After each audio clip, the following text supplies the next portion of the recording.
Today's Auditor General's report, which I have today in my hands, today's Auditor General's reports, I should say, are a chronicle of Liberal incompetence and an orgy of Liberal waste. We have here GC Strategies. The company the Liberals gave over 100 separate contracts from 31 different departments, which is under RCMP investigation. The contracts were for IT, even though GC Strategies does not actually do IT work. We all remember this is the same contractor that did the unnecessary and useless COVID app that was way over budget and could have been completed for a fraction of the cost. We now know that in other contracts, the government overpaid. They often didn't even check what the market rate was for the services that they were buying.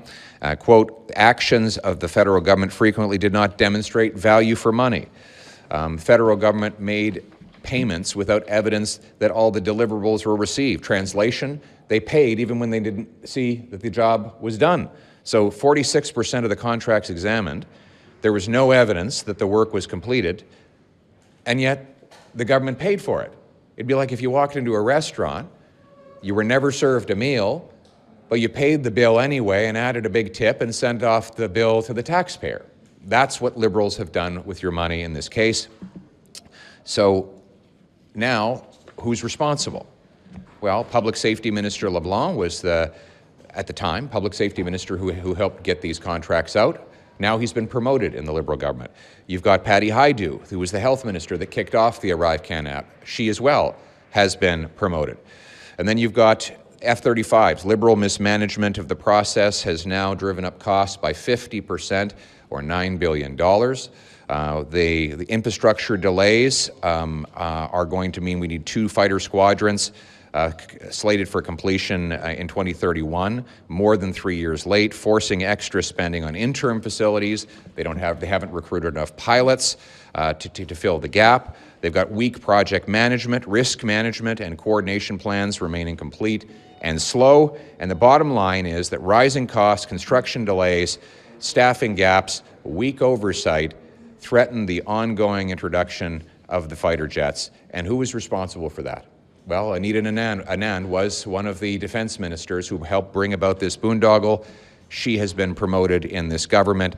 So in all of these cases, you have promotions for those who caused the problem. Now, finally, you've got federal land for housing. In the middle of the worst housing crisis in the world, the government has failed to live up to its promise to sell off federal land and buildings for housing.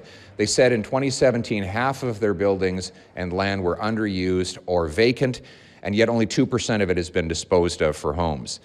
They've built only 309 homes, 90% short of the 4,000 they promised.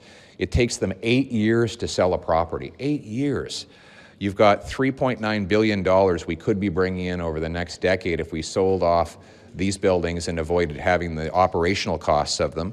And the fact that they've missed these targets means that there are countless young people who can't afford homes, single mothers who pay higher rent, seniors choosing between eating and heating because the cost of housing is out of control. Again, the housing minister who caused this disaster has now been promoted to Liberal Minister of Justice. So it is the same Liberal ministers, the same Liberal gang, making the same Liberal mistakes that cost Canadians a fortune. And that is why we are calling for accountability. We're calling on the government to get our money back. They need to go to GC Strategies and get our money back so taxpayers can be made whole. We must ensure our government spends money wisely to protect the taxpayers, to make this a country where hard work pays off with a great life in a beautiful home on a safe street.